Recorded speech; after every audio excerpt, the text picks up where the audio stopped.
J'aimerais qu'on puisse ouvrir la Bible ensemble ce matin.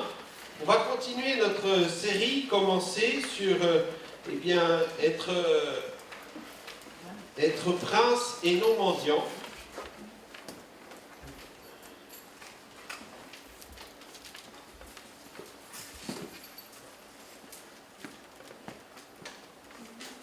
Et on va terminer cette série sur cette thématique, ce dernier point, la destinée royale. La destinée royale.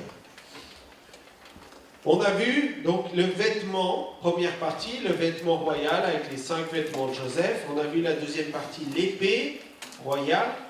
La troisième, le sacrifice, l'onction, la couronne, le sceptre. Voilà, je passe assez vite, mais vous pouvez les retrouver aussi sur Internet, ces prédications, si ça vous intéresse. La dernière fois, on avait parlé de la trompette royale. Voilà, cette trompette, donc, c'est le principe de la louange. Elle impacte favorablement nos émotions. On avait vu ce tableau des émotions. Dieu siège au milieu des louanges de son peuple. Voilà, c'est le lieu, l'habitation, la présence du Seigneur. Et puis, 5 exemples de victoire dans la louange. Donc, on avait Léa et Judas, Josaphat, Gédéon, Jéricho, donc les murailles de Jéricho, et Paul et Silas dans la prison. Ce texte qui nous suit tout au long de cette étude, j'ai été crucifié avec Christ, et si je vis, ce n'est plus moi qui vis, c'est Christ qui vit en moi. Si je vis maintenant dans la chair, je vis dans la foi au Fils de Dieu, qui m'a aimé et qui s'est livré lui-même pour moi. Jésus a tout accompli. Il a accompli le plan du salut. Il a accompli notre espérance. Alors j'aimerais qu'on puisse parler de cette destinée royale. Tout d'abord, cette destinée royale, elle commence par la fin d'un règne. Dans Genèse 1, il nous est dit, puis Dieu dit, faisons l'homme à notre image, selon notre ressemblance, et qu'il domine sur les poissons de la mer, sur les oiseaux du ciel, sur le bétail, sur toute la terre, et sur tous les reptiles qui rampent sur la terre. Dieu nous a créés pour régner. Dieu nous a créés pour être établis, pour dominer sur cette terre, pour y être bien, y être installé, jouir du fruit de cette terre sans en abuser et la garder comme il convient. Ça, c'est le processus, la volonté de Dieu pour nous. Dans son désir de créer l'homme, c'est dans ce sens. Pour qu'il soit l'image, le reflet, l'écho, la ressemblance de Dieu, dans la projection de Dieu, et aussi l'ambassadeur de Dieu sur cette terre. Et qu'il domine comme Dieu domine. Maintenant, Dieu domine dans le ciel et sur la terre. Dieu domine au-delà de l'univers. Nous, il nous a donné un cercle de dominance, un lieu pour régner sur la terre. Toutefois, le diable est venu. Le diable a, dans son cheminement, dans son essence même, contesté le règne de Dieu déjà dans le ciel. Il a voulu lui-même se faire Dieu. Ézéchiel nous parle de cela, mais également Daniel, Zacharie nous parle de Lucifer qui a voulu s'élever au-dessus de Dieu. Les psaumes aussi. Lucifer qui signifie ange de lumière. Il était anciennement l'ange de lumière. Mais le plus grand, le chef des chantres, mais il a été déchu parce qu'il a voulu lui-même se faire Dieu. Il a voulu capter pour lui la louange, l'adoration de Dieu. Satan a été déchu, les anges aussi qui l'ont suivi ont été déchus et ils furent chassés du ciel de gloire. Chassés, mis dehors, parce qu'ils ne pouvaient pas régner dans le même lieu la lumière et les ténèbres, précipités sur la terre. Alors à ce moment-là, le diable a déployé tous ses efforts pour régner sur la terre. Ce règne, ce lieu où Dieu avait mis quelque part la supériorité de l'homme, le diable a voulu et veut toujours la voler. Il est celui qui vient pour dérober, égorger et détruire. Il est celui qui vient pour ravir. Il est celui qui vient pour arracher ce qu'il n'a pas planté. C'est le destructeur. Alors il a réussi à tromper Adam, le roi terrestre, en quelque sorte. Il a réussi au travers de la séduction, de la tentation, à séduire Adam et Ève et à les précipiter. Il a réussi à faire avec eux une alliance, malgré eux. Et le royaume terrestre a changé de main. Il a ravi ainsi l'espérance, il a ravi ainsi la position de l'homme sur la terre, il a ravi la tranquillité de l'homme, il a ravi la paix de l'homme sur la terre. Et il a amené avec lui la mort et la destruction. Et il s'est promulgué lui-même comme roi et seigneur sur cette terre, qui ne lui appartient pas, dont il n'a rien créé, mais dont il s'est proclamé lui-même comme étant le propriétaire. Le péché est entré dans le monde et avec lui, la mort. Et ainsi, l'homme qui devait régner a été déchu de son règne. Il a été séparé de ce règne. Et il n'a pu plus être l'écho de la gloire de Dieu, la joie de Dieu. Il nous est dit que Dieu venait chaque matin visiter le jardin. Il y avait une relation, une intimité profonde.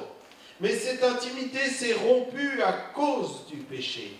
Ils se sont cachés, ils ont eu peur de Dieu, ils ont eu peur de son jugement, ils ont eu peur de ses réactions. Et ils se sont cachés de lui. Toutefois, il y a une promesse dans Genèse 3, dans la condamnation pour le serpent. L'Éternel, Dieu dit au serpent, puisque tu as fait cela, tu seras maudit entre tous les bétails, entre tous les animaux des champs, tu marcheras sur ton ventre et tu mangeras de la poussière tous les jours de ta vie. Je mettrai inimitié entre toi et la femme, entre ta postérité et sa postérité. Celle-ci t'écrasera la tête et tu lui blesseras le talon. Ici, il est annoncé qu'il y aura une postérité à cette femme et que cette postérité, de cette postérité, il allait y avoir quelqu'un ou une postérité, une génération qui serait capable d'écraser la tête du serpent, qui serait capable d'anéantir le projet du diable, même si celui-ci, quelque part, souhaite aussi blesser le talon de cette postérité. Mais c'est l'annonce d'un nouveau roi qui allait venir et reprendre ce royaume. Car Dieu ne pouvait pas laisser l'adversaire ravir ce qu'il avait créé de plus précieux, son royaume. Et Dieu va entamer ce projet de salut qui existait depuis toute éternité. Mais il va le mettre en œuvre à ce moment-là. Alors ce roi, il est venu, on l'a chanté, il y a quelques années de cela, 2000 et quelques années, à Bethléem, en Judée, en Israël. Ce roi est né dans une nuit, dans un lieu qui n'était pas un lieu pour un roi, dans un temps qui n'était pas dans un temps favorable, mais il est venu au temps marqué de Dieu. Amen. De la façon dont Dieu avait défini les choses. La venue de Jésus dans le monde inaugure la venue du royaume de Dieu parmi les hommes. Il y avait déjà au préalable, au travers de la loi, des prophètes, des sacrifices, l'ombre des choses à venir, le souvenir, l'annonce prophétique de la venue de ce Sauveur, l'annonce prophétique de l'œuvre de Dieu, la victoire de Dieu, mais sur un peuple en particulier. Alors que là, c'est la venue du royaume de Dieu parmi les hommes tout entiers, tous les peuples, qui se réfèrent à ce roi, entrent et deviennent royaume de Dieu. Avant la venue de Jésus, l'adversaire a essayé de détruire la lignée messianique, la tribu de Juda, le peuple d'Israël. Combien de fois dans l'histoire, dans les histoires que nous raconte l'Ancienne Alliance, on voit que le peuple d'Israël aurait dû être détruit et Dieu a veillé. Et bien des fois, et maintes fois, depuis depuis le Nouveau Testament, depuis la venue de Jésus, le peuple d'Israël aurait dû être détruit. Et il est toujours là. Parce qu'il y a encore une histoire particulière au travers et par ce peuple. Détruire la lignée. Détruire la tribu de Juda.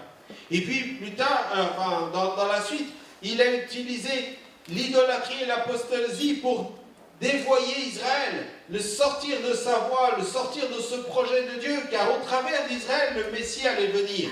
Et s'il perdait Israël dans l'idolâtrie, s'il séparait Israël de Dieu, à ce moment-là, le Messie ne pourrait pas venir. Du moins pas de la manière dont Dieu avait prévu. Mais il ne put le faire. Il a essayé de détourner le peuple de Dieu. Il lui a même fait subir des châtiments par rapport conséquemment à cette désobéissance. L'adversaire a essayé de saper les choses avant même que ces choses n'arrivent. Et puis, de corrompre spirituellement le véritable culte à l'Éternel. Le diable essaye de détruire les lignées, les générations qui montent aujourd'hui encore. Le diable désire utiliser l'idolâtrie, les faux dieux pour remplacer le vrai Dieu dans notre cœur. Désire détourner nos cœurs du vrai Dieu et puis corrompre notre adoration, notre louange. Mais l'adoration et la louange, ça vient d'un cœur réconcilié avec le Seigneur. Avec Jésus, le diable a encore essayé bien de le tuer à la naissance. Depuis tout petit, avant même qu'il n'arrive, et il a dû être en difficulté pour arriver, pour naître. Et quand il est né, la persécution par Hérode sur Bethléem, qui ne voulait pas voir, qui voyait en lui un concurrent et qui voulait détruire ce roi. Mais derrière Hérode, il y a l'œuvre du diable. Alors ils ont dû fuir en Égypte. Le tenter lorsqu'il allait se mettre en route. Vous savez, à la naissance, avant la naissance du chrétien, le diable essaye d'empêcher la conversion. Et puis après, quand il y a conversion et engagement, lorsqu'il y a une résolution pour le servir, lorsqu'il y a une résolution pour aller plus loin dans l'approfondissement de sa parole, devenir disciple de Jésus-Christ, alors là, il y a des problèmes particuliers. Comme un regain de violence de la part de l'adversaire qui veut essayer de tenter de détruire avant même que l'œuvre ne commence. Et quand Jésus est sorti victorieux de ces 40 jours dans le désert, son ministère miraculeux a pu commencer. L'adversaire a continué de lui résister tout au long de son service. Chaque fois, Jésus a eu des victoires, mais il y a eu des embûches, il y a eu des résistances, il y a eu de l'opposition. Il lui a suggéré que la paix de la souffrance terrestre était trop élevée pour des âmes qui n'en valaient pas la peine. Ça ne vaut pas la peine, la croix ne va pas jusqu'à la croix, que cette coupe s'éloigne de moi. Les souffrances que j'ai endurées, elles sont trop dures, elles sont trop difficiles. Et derrière cette réflexion de Jésus à Gethsémane, mais il y a l'adversaire qui ne souhaite pas qu'il aille à la croix. Ne souhaite pas qu'il livre sa vie jusqu'au bout. Est-ce que vous croyez vraiment que le diable veut que vous apparteniez 100% à l'Éternel? Que vous lui donniez votre cœur, que vous l'adoriez, que vous le louez? Que vous puissiez en tout temps le célébrer? Combien de fois il faut, au travers même de notre propre nature, aller au-delà pour entrer dans l'obéissance? Ça nous coûte quelque chose. Mais derrière, c'est une victoire sur nous-mêmes, sur l'adversaire. Quelquefois, on visite des gens, on va les voir, et parce qu'on est allé les voir, ils nous disent, comme si ça nous faisait plaisir, « Ah, je viendrai dimanche prochain au culte. » Bon, très bien. À la limite, que tu viennes ou que tu ne viennes pas, ça ne change rien pour moi. C'est pour toi que tu viens, c'est pas pour moi. Mais bon, on entend, on verra. Et puis, dimanche matin arrive, pas venu. On les appelle. Alors, ouais, j'étais fatigué, j'avais les cheveux qui poussent. Plein d'excuses. Mais c'est eux que ça regarde. C'est pas moi que ça regarde. Mais à un moment donné, si on ne prend pas soi-même autorité sur soi-même, je ne dis pas que quand on est au fond du lit, il faut systématiquement aller au culte et qu'on ne peut pas être secouru dans son lit. Hein. Ce n'est pas mon propos. Mais ce que je veux dire, c'est que quelque part, dans notre nature, dès qu'on veut entraîner, dès qu'on veut adorer, dès qu'on veut servir le Seigneur, dès qu'on veut lui dire « Seigneur, je te donne tout, je m'engage pour toi », il y a des résistances, il y a de l'opposition. Et tant qu'on n'est pas ferme et définitif, tant que la résolution n'est pas prise dans notre cœur, ces positions demeurent. Mais lorsque nous prenons position, lorsque nous devenons fermes, à ce moment-là, le diable lâche l'affaire parce qu'il sait qu'il a pris l'emprise.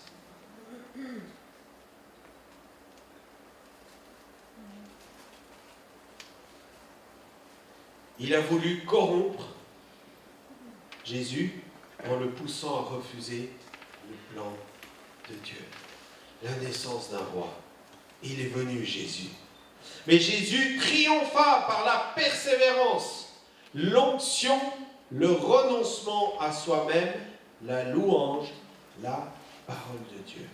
Et si Jésus l'a fait de cette manière, nous aussi on peut résister au diable par la persévérance de la foi, par l'onction, c'est-à-dire la présence du Saint-Esprit en nous, par le renoncement à soi-même. Ah, ça coûte, mais je renonce, j'abandonne, je me sépare d'eux pour mieux courir. Par la louange, on en a parlé la dernière fois, et puis par la parole de Dieu, l'autorité de la parole de Dieu. Jésus va dire que c'est par l'Esprit de Dieu que je chasse les démons. Le royaume de Dieu est donc venu vers vous, par l'Esprit de Dieu. Et c'est ce même Esprit qu'il nous a donné. La croix qui devait tuer Jésus a marqué la fin du diable qui fut pris à son propre piège. Cette croix est devenue un arrêt de la condamnation, de la puissance de la mort, du péché. Et on en a parlé aussi dernièrement.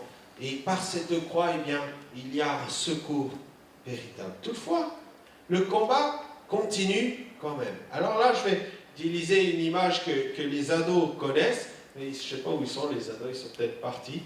Voilà. Mais est-ce que vous connaissez ça, les ados? C'est un jeu très connu chez eux. Et ce jeu, ça s'appelle Fortnite. Vous en avez peut-être pas entendu parler, les parents. Voilà, ils jouent beaucoup en ligne. Et il y a un mode dans ce jeu qui s'appelle Battle Royale. Et le but dans ce mode de jeu, c'est d'être le premier, le seul qui a la première place. Tous les joueurs, ça se joue en ligne, avec les ordinateurs ou avec même les téléphones maintenant. Et puis, il y a 100 joueurs qui sont projetés sur une île comme cela.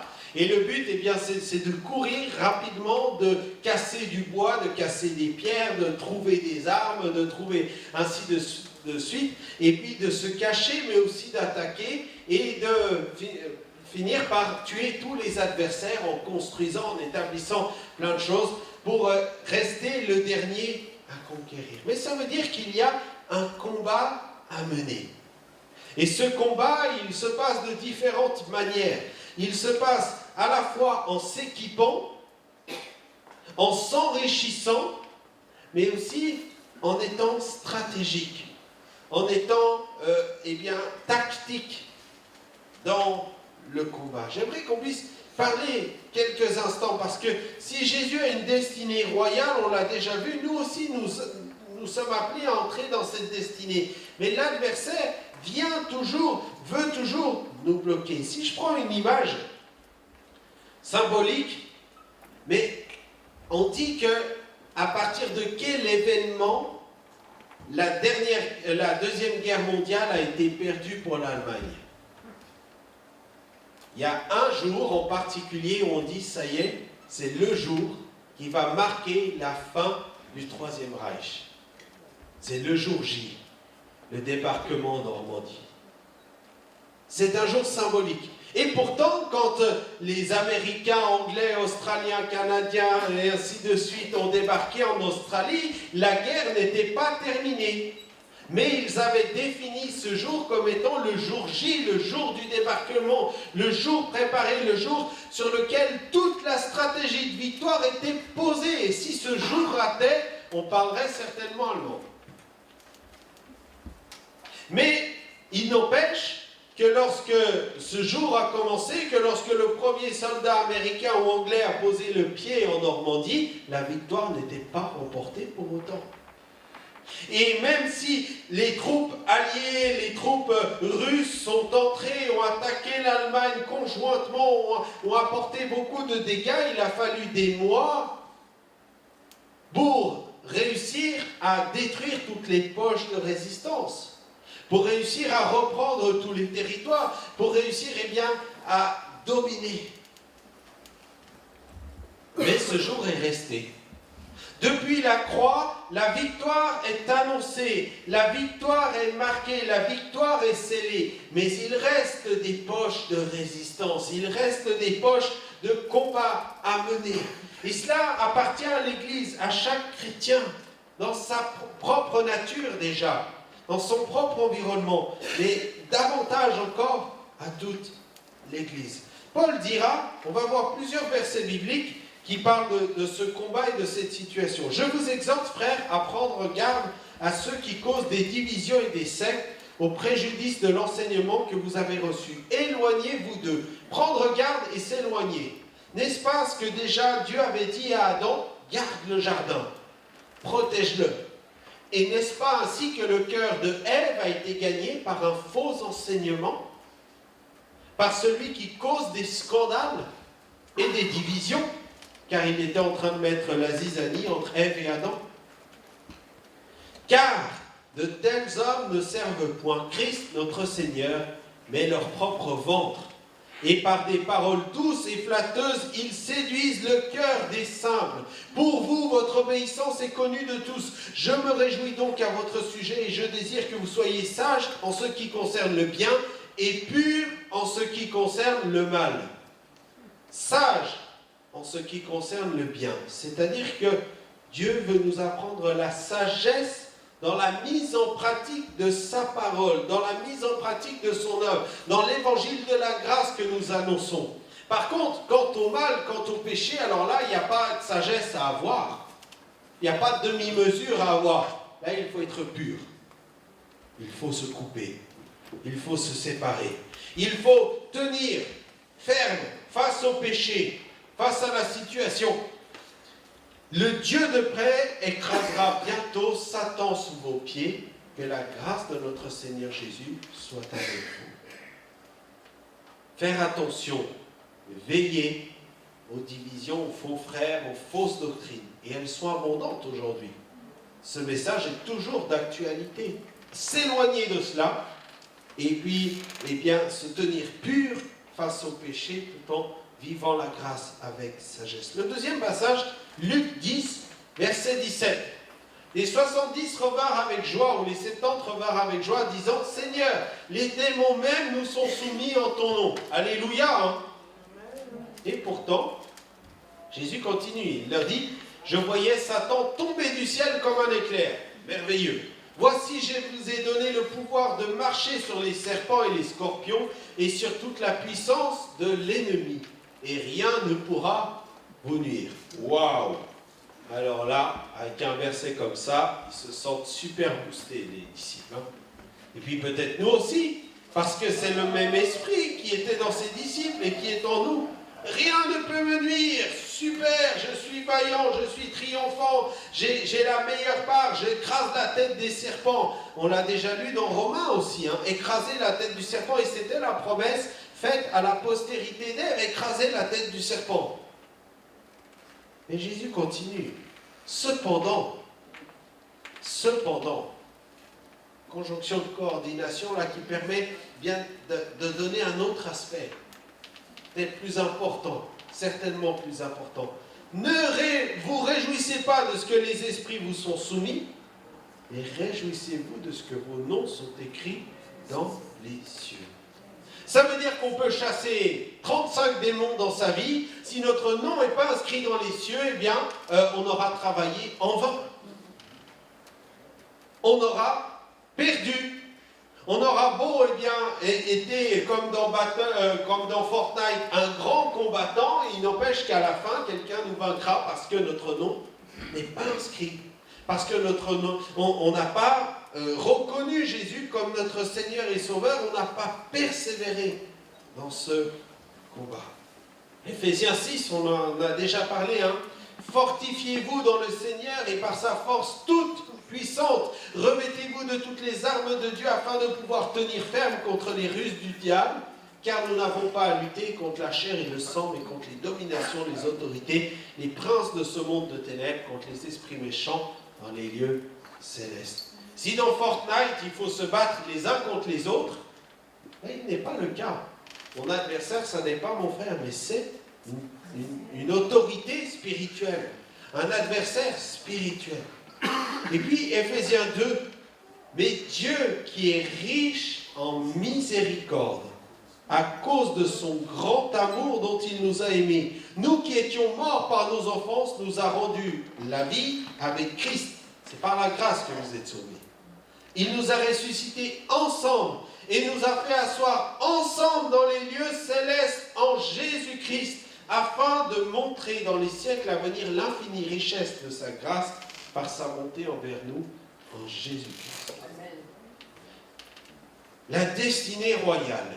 Jésus, après avoir vaincu le diable, après être mort, après être ressuscité, avoir marqué la victoire définitive sur l'adversaire, est remonté à la droite de Dieu. Il a reçu le nom au-dessus de tout nom. Et la Bible nous dit, Paul nous dit que nous sommes assis avec lui dans les lieux célestes en Jésus-Christ.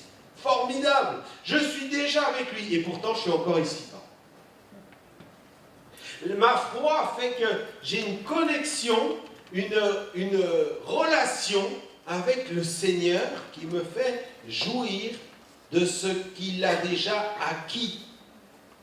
De me faire jouir de sa paix, de son secours, de sa victoire, de son soutien, de son pardon, de cette espérance qui se trouve en lui. Je peux être assis dans sa présence, je peux me tenir à l'ombre de sa main, je peux marcher derrière le bon berger. Mais je suis encore sur terre, car il y a le verset 7, afin de montrer dans les siècles à venir l'infinie richesse de sa grâce par sa bonté envers nous en Jésus-Christ. La révélation de l'apôtre Paul. Lui-même se tenait prêt pour le retour du Seigneur, et pourtant il va écrire dans les siècles à venir. Je ne sais pas combien de temps il restera. Il reste avant le retour du Seigneur. Peut-être des siècles à venir. Mais il n'empêche qu'aujourd'hui, je peux être assis avec Christ dans les lieux célestes. C'est cela, l'action merveilleuse, le mystère de la révélation de Jésus-Christ. On arrive bientôt à la fin de cette prédication, mais il y a un passage un peu long qui résume un peu tout ce combat. Alors, c'est un passage dans l'Apocalypse, au chapitre 12, qui a des valeurs symboliques. Je ne suis pas en mesure de tout expliquer, de tout comprendre. Pour moi aussi, ça reste un mystère, et tant mieux, parce que quand ça sera complètement vécu, on dira oui, c'était évident. Et tant qu'on n'a pas vécu ce qui annonce ce livre, on peut rester dubitatif et dans le questionnement, mais ça montre que Dieu est Dieu et que nous ne sommes que des hommes. Mais dans ce passage, il y a des éléments qui sont quand même relativement clairs, ou en tout cas qui nous donnent des valeurs, et j'aimerais retracer juste la lecture de quelques versets dans ce passage d'Apocalypse 12. Un grand signe parut dans le ciel, une femme enveloppée du soleil, la lune sous ses pieds et une couronne de 12 étoiles sur la tête. Elle était enceinte et elle criait, étant en travail dans les douleurs de l'enfantement. Un autre signe parut encore dans le ciel, et voici c'était un grand dragon rouge ayant 7 têtes et 10 cornes, et sur les têtes 7 diadèmes. Sa queue entraînait le tiers du ciel, des étoiles du ciel, et les jetait sur la terre. Le dragon se tint devant la femme qui allait enfanter, afin de dévorer son enfant lorsqu'elle aurait enfanté. Dans ce passage, on voit une femme en train d'enfanter. On a parlé de la postérité d'Ève. On a parlé de l'enfantement. On a parlé de la venue de Jésus que le diable a essayé de détruire. Et puis on voit ce grand dragon, eh bien, symbole justement d'une grande puissance qui n'attend qu'une seule chose, de détruire l'enfant qui va naître, d'empêcher la naissance de cet enfant. On peut y voir, bien sûr, l'adversaire qui a mené maintes et maintes combats pour détruire Israël et puis pour détruire après Jésus qui allait venir. On l'a vu. Et puis, juste, j'ouvre une petite parenthèse, mais voyez, le verset 4 nous dit « Sa queue entraînait le tiers des étoiles du ciel ». C'est sur la base de ce verset que l'on dit qu'il y a un tiers des anges qui ont été déchus.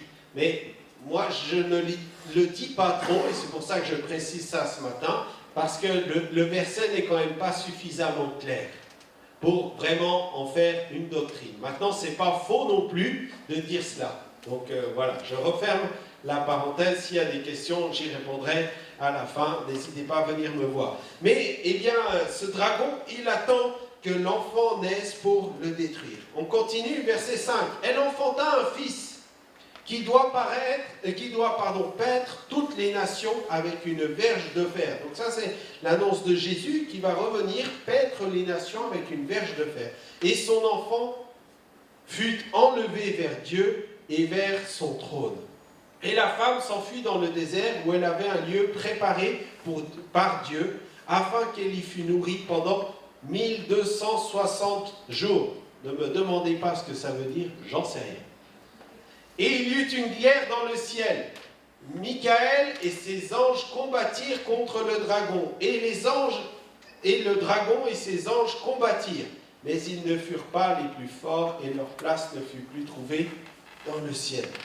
Et ils furent précipités. Le grand dragon, le serpent ancien, appelé le diable, et Satan, celui qui séduit toute la terre, il fut précipité sur la terre et ses anges furent précipités avec lui. On voit que la chronologie du récit ne suit pas forcément la chronologie dans l'histoire que l'on connaît, nous, de cette précipitation du diable sur la terre et de la naissance de Jésus. On a l'impression dans le récit que Jésus vient après. Et là, le dragon, ça vient après, on ne comprend pas trop. Mais on est dans un livre de révélation et il y a des choses qui nous échappent. Et il faut savoir que Dieu n'a pas de présent, d'avenir, de passé, il est l'éternel. Il est l'éternel. Mais on y voit vraiment ce grand dragon, Satan, précipité sur la terre, venu pour détruire. Et je termine ce passage d'Apocalypse 12, et j'entendis dans le ciel une voix forte qui disait « Maintenant le salut est arrivé, et la puissance et le règne de notre Dieu, et l'autorité de son Christ. Car il a été précipité, l'accusateur de nos frères, celui qui les accusait devant notre Dieu, jour et nuit. » Ils l'ont vaincu. Donc ils ont vaincu cet adversaire. À cause du sang de l'agneau, le sang de Jésus qui a coulé. J'ouvre encore une petite parenthèse. On n'a pas besoin aujourd'hui de faire l'aspersion du sang de Jésus. Vous savez, des fois j'entends ça dans les prières. Mais ce n'est pas bibliquement défendable. Le sang de Jésus a coulé une fois pour toutes. Et ça n'est pas en faisant une aspersion symbolique du sang de Jésus ou en se couvrant quelque part sous l'image du sang de Jésus que l'on peut, qu'on est puissant ou pas. C'est la personne de Jésus qui est puissante. C'est sa personne manifestée en gloire, élevée en gloire qui est toute puissante. C'est ce Jésus, non pas uniquement mort, mais ce Jésus mort et ressuscité qui est tout puissant. Et la scène que nous prenons, ce n'est que le symbole de son sacrifice, ça n'est même pas le sang de Jésus. Le sang de Jésus est un signe, un marqueur dans le temps. Mais ce n'est pas le signe qu'il faut appeler, c'est la personne à laquelle il fait référence. C'est Jésus. Et vous voyez, quelquefois, on a des dérives dans nos prières. Alors, tant qu'on ne le sait pas, ce n'est pas très grave, mais après, ça peut donner des fausses choses. Ah, j'asperge, je trempe, je bénis, je submerge, je baptise, j'en sais rien quoi avec le sang de Jésus. Mais laissez le sang de Jésus tranquille. appelé Jésus. C'est lui qui est vivant, ce n'est pas le symbole qui le représente. Ce n'est pas le symbole d'un instant, à un moment donné dans son histoire. C'est comme si maintenant je venais à prier au nom de la crèche de Jésus. Oui, il a été dans une étable, mais l'étable, on ne l'a pas retrouvée. La croix, on ne l'a pas retrouvée. Le linceul, on ne l'a pas retrouvé. Le tombeau, on ne l'a pas retrouvé. Tout cela n'ont été que des marqueurs temporaires. Mais l'important, ça n'est pas tous ces signes, l'important, c'est Jésus. L'important, c'est Jésus. Alors oui, faisons référence à Jésus. Ils l'ont vaincu à cause du sang de l'agneau. Parce que Jésus a versé son sang, il y a un marqueur temporel. Et faire référence à ce sacrifice complet de Jésus, c'est faire référence à cette victoire de Jésus. Et à cause de la parole de leur témoignage. Et ils n'ont pas aimé leur vie jusqu'à craindre la mort. 3 éléments qui entrent dans cette victoire. La victoire accomplie par Jésus à la croix, le témoignage que je comprends, que j'accepte, que je m'engage, que cette victoire de Jésus accomplie à la croix, je la fais effective dans ma vie, j'en rends témoignage, et également l'engagement jusqu'à ne pas craindre la mort, c'est-à-dire bloquer toutes ces peurs qui nous empêchent d'avancer, et dire non mais Seigneur, ma vie t'appartient, et ma mort t'appartient aussi. Mais Seigneur, toi tu es souverain. Parce que même si la mort physique vient m'atteindre, je sais qu'il y a une espérance bien plus grande. C'est pourquoi, réjouissez-vous cieux, et vous qui habitez dans les cieux, malheur à la terre et à la mer, car le diable est descendu vers vous, animé d'une grande colère, sachant qu'il a peu de temps, et il en a de moins en moins. Donc la colère ne fait qu'augmenter, mais son échéance est marquée de toute éternité, et un jour, son œuvre s'arrêtera. Alors en conclusion, eh bien, revêtons, pour entrer dans cette victoire, pour entrer dans cette destinée de prince et non de mendiant, revêtons tout ce que Dieu nous a donné. Le vêtement royal qui nous fait revêtir Jésus-Christ. L'épée royale, qui est la parole de Dieu, contre les mensonges et les accusations du diable. Il est écrit, non, il est écrit, ou il est aussi écrit. Et je manie l'épée, la parole, le bien avec sagesse, avec discernement, avec droiture de cœur, avec intégrité de conscience. Le sacrifice royal, qui est pour Jésus le don de sa vie, avec son sang qui a coulé, le sang royal qui a coulé, mais également pour nous le désir du renoncement de la chair. Le renoncement au projet, à ma volonté, pour plier ma volonté à la volonté de Dieu. L'onction royale, le Saint-Esprit qui est avec nous et en nous, pour une victoire glorieuse de Jésus. La couronne royale qui est la persévérance des saints, on l'a vu, persévérer dans l'œuvre, persévérer jusqu'à la fin. Le sceptre royal qui est notre soumission à Dieu pour résister. Vous vous souvenez, on avait vu dans ce passage, soumettez-vous à Dieu, résistez au diable et il fuira loin de vous. Se soumettre, puis résister. Se soumettre, placer l'autorité de Dieu, c'est lui qui a le sceptre royal et c'est lui qui nous le communique pour résister face à l'adversaire. La trompette royale qui est la louange, qui confesse son nom. Chaque fois que tu confesses Jésus-Christ, que tu fais appel à sa personne, que tu glorifies son nom, que tu l'élèves dans ta vie, que tu l'élèves dans ton cœur, que tu l'élèves dans tes émotions, que tu l'élèves dans ta condition spirituelle, que tu l'élèves dans ta prison, quelle qu'elle soit, eh bien la gloire de Dieu se manifeste et il te secourt. Le dernier point dont on a partagé, la destinée royale pour être avec lui toujours. Là où il est, que j'y sois. Dans sa présence, que j'y sois. Ce n'est pas lui qui vient dans notre présence, c'est nous qui allons dans la sienne. C'est nous qui entrons. Il est là. Il est là. Il veut nous accorder les bienfaits de sa présence en permanence. Mais quelquefois, nous coupons de lui. Le péché que nous mettons en pratique nous coupe de lui. revenons dans sa présence. Reconnectons dans sa présence. Dans ce temps de retrouvailles en famille, peut-être de célébration, de fête, dans ce temps de fête de fin d'année, retrouvons la présence, recherchons la présence de Jésus en tout temps. Seigneur, je veux te remercier de ce que tu as tout accompli, de ce que, Seigneur, tu as donné à chacun de nous une destinée royale. Seigneur, pas pour que nous nous enorgueillissions et que nous nous trouvions meilleurs que les autres, mais tout simplement, Seigneur, pour que nous jouissions des bienfaits de ta présence, du secours de ta présence. Je priais, Seigneur, dans cette période de Noël et te remercier pour ta venue. Mais Seigneur, ta venue n'était pas suffisante. Il a fallu que tu viennes, que tu serves, que tu obéisses, que tu persévères, mais que tu livres ta vie jusqu'au bout pour obtenir la victoire. Seigneur, nous aussi, eh bien, nous devons entrer pleinement dans ce combat, nous revêtir de ces aspects de la royauté qui se trouvent en toi, afin, Seigneur Jésus, que nous paraissions un jour devant toi pour toujours.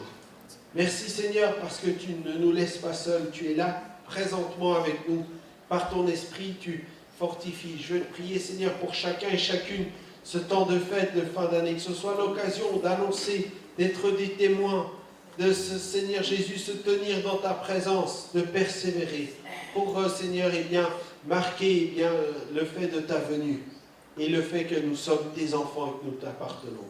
Béni soit ton nom merveilleux ce matin encore. Raccompagne mes frères et sœurs.